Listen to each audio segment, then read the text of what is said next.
समानुपातिक प्रतिनिधित्व के हो त?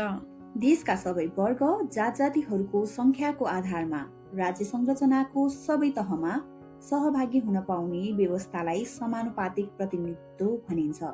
अल्पसंख्यक, सीमान्तकृत एवं बहिष्करणमा पारिएको समुदायलाई राज्य निर्माणको मूलधारमा ल्याउने यो उपयुक्त माध्यम हो।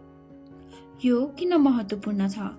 प्रतिनिधिमूलक शासन प्रणाली कायम गर्न, निरङ्कुशता र स्वेच्छाचारिताको अन्त्य गर्न, समावेशी लोकतन्त्र मजबुत बनाउन, विविधताको व्यवस्थापन गर्न, मतको सही सदुपयोग गर्न। उम्मेदवारको बन्द सूची पेश गर्ने सम्बन्धी व्यवस्था कस्तो रहेको छ? प्रतिनिधि सभा सदस्य समानुपातिक निर्वाचन निर्देशिका 2082 परिच्छेद 4(13) उम्मेदवारी बन्द सूची पेश गर्न।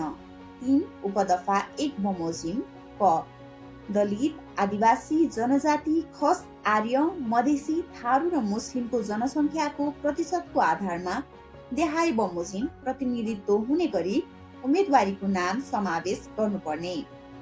दलित 13.44%, आदिवासी जनजाति 28.72%, खस आर्य 30.28%, मधेसी 16.15%, थारू 6.52%, मुस्लिम 4.89%।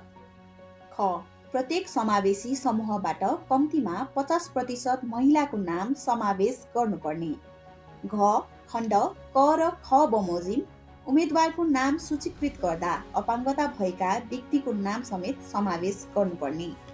समानुपातिक प्रतिनिधित्व अर्थपूर्ण बनाउन धनी वर्गलाई निरुत्साहन गरी निम्न वर्ग, सीमान्तकृत समुदाय र जोखिममा पारिएका क्षेत्रबाट समेटिनुपर्छ। तब मात्र हामीले खोजेको सुशासन, जवाफदेहिता सहितको देश निर्माण सम्भव छ।